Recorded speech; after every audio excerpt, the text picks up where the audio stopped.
Hi cookers, welcome to my YouTube channel Thai Cook Stories Fan Fiction।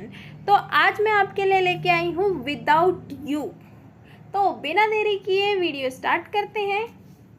Midnight हो चुकी थी। एक आदमी खाली और सुनसान रोड में भाग रहा था और ज़ोर ज़ोर से चिल्ला रहा था, प्लीज़ हेल्प मी, कोई है, प्लीज़ हेल्प मी। इतने में उसके पीछे एक 26 साल का लड़का दौड़ता हुआ आ रहा था और उसके हाथ में गन थी। दिखने में डैशिंग और हैंडसम लुक के साथ फेशियल एक्सप्रेशन डेमोन की तरह लग रहे थे। वह आदमी के पीछे भागता है और उसे पकड़ लेता है। आदमी डर से कांपता हुआ कहता है, प्लीज़ मुझे छोड़ दो, मैं तुम्हारे सारे पैसे वापस कर दूंगा, प्लीज़ प्लीज़ मुझे छोड़ दो। ये सुनकर लड़का कहता है, हाँ, अब तुम्हारे पैसे देने का मौका ख़त्म हो चुका है। अभी जो तुमने मुझ पर हाथ उठाया ना, अब उसका हिसाब बाकी है। और ये कहकर वह डेविल स्माइल करता है। यह देखकर आदमी कहता है, सॉरी सॉरी, मैं दोबारा कभी ऐसा नहीं करूँगा। लड़का डेविल लुक के साथ कहता है, दोबारा करने के लिए तुम बचने भी तो चाहिए। ये कहकर वह अपनी जेब में गन वापस रख लेता है और उसको घसीटते हुए एक खंडर वाली जगह में ले जाता है, जहां उसके अलावा और भी आदमी खड़े हुए थे। वह लड़का कोल्ड वॉइस के साथ कहता है, ये लो, इसे बांध दो वहाँ पे। उसके आदमी उस आदमी को ले जाकर सामने रखी चेयर पर बांध देते हैं। लड़का उस आदमी के पास आता है और उसके साथ में रखी चेयर पर बैठता है और कहता है, तुम्हें पता है कि तुम पहले इंसान नहीं हो जिसने यहाँ से भागने की कोशिश की है, पर जितने भी लोगों ने यहाँ से भागने की कोशिश की है, मैंने उनके साथ पता है क्या किया? उनके टांगे कटवा दी। और तुम तो मुझ पर हाथ उठाने की हिम्मत की है तुमने, और तुम सोच ही सकते हो कि मैं तुम्हारे साथ क्या करूँगा। ये कहकर वह ईविल स्माइल देता है। आदमी लड़के के फेस पर स्माइल देखकर और भी ज़्यादा डर से कांपने लगता है। वह कांपते कांपते कहता है, प्लीज़ मुझे छोड़ दो, प्लीज़ मुझे छोड़ दो, मैं तुम्हारे सारे पैसे वापस कर दूँगा और मैं कभी भी तुम्हारे सामने नहीं आऊँगा, प्लीज़ मुझे छोड़ दो। वह गिड़गिड़ा रहा था और तभी लड़का अपने आदमियों की तरफ हाथ बढ़ाता है। वह लोग उसे एक बैग सा देते हैं। लड़का हंसता हुआ कहता है, तुम्हें पता है, मुझे डॉक्टर बनने का बहुत शौक था, पर मैं बन नहीं पाया, पर मुझे लोगों का ऑपरेशन करना अभी भी बहुत अच्छा आता है। ये कहकर वह बैग की जिप खोलता है। उसमें बहुत से टूल रखे हुए थे। वह बैग में हाथ डालता है और प्लास जैसी एक चीज़ निकालता है और आदमी के नाखून तक ले जाता है और उसके नाखून में फंसाकर जोर से खींचता है, जिससे आदमी का नाखून निकल जाता है और उसमें से खून बहने लगता है। आदमी जोर से चिल्लाता है। लड़का एक ईविल से स्माइल के साथ हंसता है और कहता है, बस इतनी सी चोट में तुम चिल्ला पड़े? यार, मुझे तो फिर मज़ा भी नहीं आएगा।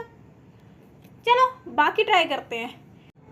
ये कहकर वह आदमी के हाथ से सारे नाखून निकाल देता है और पूरी जगह पे जोर जोर से चिल्लाने की आवाज़ आने लगती है। फिर लड़का थोड़ी देर के लिए उस आदमी को वैसे ही तड़पता हुआ छोड़ देता है। थोड़ी देर बाद लड़का फिर उसके पास आता है और कहता है, लगता है तुम्हारा दर्द थोड़ा कम हो गया। और वह शैतानी सी स्माइल के साथ फिर कहता है, तुम्हें तुम्हारी उंगलियां बहुत दर्द कर रही होंगी ना? ओ, मुझे तुम्हें देखकर बहुत बुरा लग रहा है। चलो मैं इसका कोई और इलाज ढूंढता हूँ, वेट।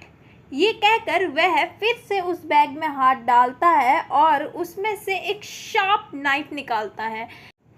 नाइफ निकालते ही आदमी शॉक में आ जाता है और डर से कांपने लगता है और उसकी आंखों में खौफ साफ नज़र आ रहा था। वह डर के मारे कहता है, नहीं नहीं, प्लीज़ मुझे छोड़ दो, मुझे जाने दो। पर लड़के को कोई फ़र्क ही नहीं पड़ रहा था। वह उस नाइफ से पहले उसकी एक फिंगर कट कर देता है और आदमी जोर से चिल्ला उठता है और लड़का धीरे धीरे कर कर उसकी सारी उंगलियां कट करने लगता है। आदमी की आवाज़ पूरे खंडर में गूंजने लगती है।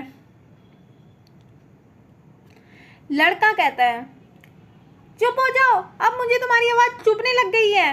पर आदमी चिल्लाना बंद नहीं करता और फिर वह उसको चाकू मार के पूरी तरह टॉर्चर करते करते मार देता है। तभी उसके पास एक दूसरा लड़का आता है जो करीबन उसी की उम्र का होता है। वह उसके पास आकर कहता है, बस करो वी, वो मर गया है, चलो तुम खुद को साफ कर लो।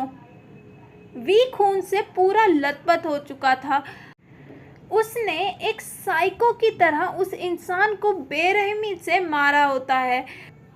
वी हाँ में सर हिलाता हुआ वहाँ से उठता है और चला जाता है। दूसरा लड़का भी वी के पीछे चल देता है और अपने आदमियों को कहता है, क्लीन इट। आदमी कहते हैं, ओके युंगी बॉस। युंगी वी के पास जाता है और कहता है, वी तुम कब तक ऐसा करते रहोगे? इतनी बेरहमी से मौत, तुम क्यों? इतने में युंगी का सेंटेंस पूरा होता वी डीप वॉइस के साथ कहता है, युंगी तुम्हें पता तो है मुझे खुशी मिलती है खून को देखकर, स्पेशली उन लोगों को जिन्होंने मुझे दुख दिया होता है। पर वी ऐसे तो तुम अपने अतीत को कभी भूल नहीं पाओगे, उससे बाहर ही नहीं निकल पाओगे। वी कोल्ड वॉइस के साथ कहता है, मैं निकलना भी नहीं चाहता क्योंकि ये दुनिया सिर्फ मतलब के लिए यूज़ करती है और जब मतलब निकल गया उसके बाद तुम कौन हम कौन। युंगी कुछ कहने ही वाला होता है, इतने में वी का फ़ोन बजता है। मोबाइल की स्क्रीन देखते ही उसके फेशियल एक्सप्रेशन चेंज हो जाते हैं। वह स्माइल करता हुआ कहता है, हेलो अप्पा, कैसे हो आप? दूसरी साइड से आवाज़ आती है, बेटा मैं ठीक हूँ, तुम बताओ तुम्हारी जॉब कैसी चल रही है? तुम्हारा बॉस अभी भी तुम्हें डांटता है क्या? वी कहता है, नहीं अप्पा, अब ऐसा कुछ नहीं है, अब तो वो मुझे बहुत पसंद करने लग गए हैं।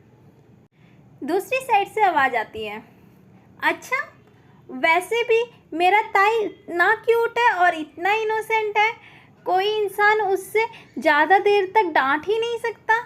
वैसे बेटा तुम कब तक घर आ रहे हो? वी कहता है, क्यों अप्पा, कुछ हुआ था क्या? नहीं नहीं बेटा, मुझे बस तुम्हारी बहुत ज़्यादा याद आ रही थी।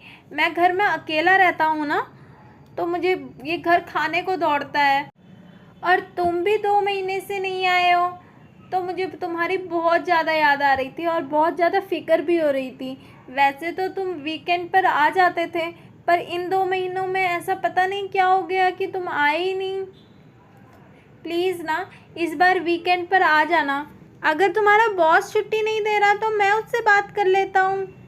वी कहता है, नहीं नहीं अप्पा, उसकी कोई ज़रूरत नहीं है, मैं आ जाऊँगा, इस वीकेंड हम साथ में बिताएंगे।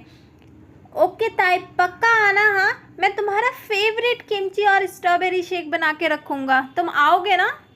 वी कहता है, हाँ हाँ मैं पक्का आऊँगा, तुम चिंता मत करो, और इस बार हम साथ में टाइम स्पेंड करेंगे और मूवी वगैरह भी देखने जाएंगे, ठीक है अप्पा? ओके बेटा, मैं तुम्हारा इंतज़ार करूँगा, बाय बाय। वी कहता है, बाय पापा। दोनों एक दूसरे को बाय करते हैं और कॉल कट कर देते हैं। कॉल में पता ही नहीं चल रहा था कि यह इंसान वही है जिसने अभी थोड़ी देर पहले किसी इंसान की इतनी बेरहमी से मौत की होती है। युंगी कहता है, क्या हुआ, अंकल ने फिर बुलाया है क्या? वी कहता है, हाँ। युंगी कहता है, या तो अंकल को यहीं क्यों नहीं लेके आ जाता? वी कहता है, तू पागल हो गया है क्या? तुझे पता है ना कि वो अभी भी मुझे 5 साल पहले वाला ताई समझते हैं। उनको नहीं पता कि मैं अब क्या बन चुका हूँ। वैसे भी मेरे दुश्मनों की यहाँ पर कोई कमी नहीं है, अगर उन्हें अप्पा के बारे में पता चल गया तो। ये कहकर वह थोड़ी देर रुकता है और फिर कहता है, नहीं नहीं यार, मैं उन्हें खो नहीं सकता, नहीं बिल्कुल नहीं, वो मेरी लाइफ के एक आखिरी इंसान बचे हैं जिनकी वजह से मेरे फेस पर स्माइल आती है। नहीं, मैं उन्हें कुछ नहीं हो सकता, मैं बिल्कुल रिस्क नहीं ले सकता। ओके ठीक है। यूंगी ताई को काम करता हुआ कहता है, तू ये बता कब की टिकट करनी है? तो ऐसा कर, फ्राइडे की करवा दे, तब तक मैं कुछ शॉपिंग भी कर लेता हूँ। वी जवाब देता है। यूंगी कहता है, तो मुझे बता दे क्या चाहिए तुझे, मैं मंगवा देता हूँ, बाहर जाने की क्या ज़रूरत है? वी कहता है, तुझे पता है ना, मैं अपने अप्पा के लिए खुद शॉपिंग करना पसंद करता हूँ, तो टेंशन ना ले, मुझे कुछ नहीं होगा। ओके ठीक है, पर मैं गार्ड ज़रूर भेजूँगा तेरे पीछे। ठीक है, जैसा तेरी मर्जी। वहीं दूसरी ओर जंगकुक अपने गार्ड को कहता है, कल जो मेरे साथ लड़की थी उसके बारे में मुझे आज शाम तक पूरी इन्फॉर्मेशन चाहिए। और ये पार्ट यहीं पर ख़त्म होता है। अगर आपको स्टोरी अच्छी लगे तो स्टोरी को लाइक, शेयर और सब्सक्राइब करना ना भूलें, और चैनल पे नए हैं तो चैनल को सब्सक्राइब करके बेल आइकन दबा लें, जिससे आने वाली वीडियो की नोटिफिकेशन आपको मिलती रहे। तो मिलते हैं नेक्स्ट वीडियो के साथ और नेक्स्ट स्टोरी के साथ। तो bye, see you, take care.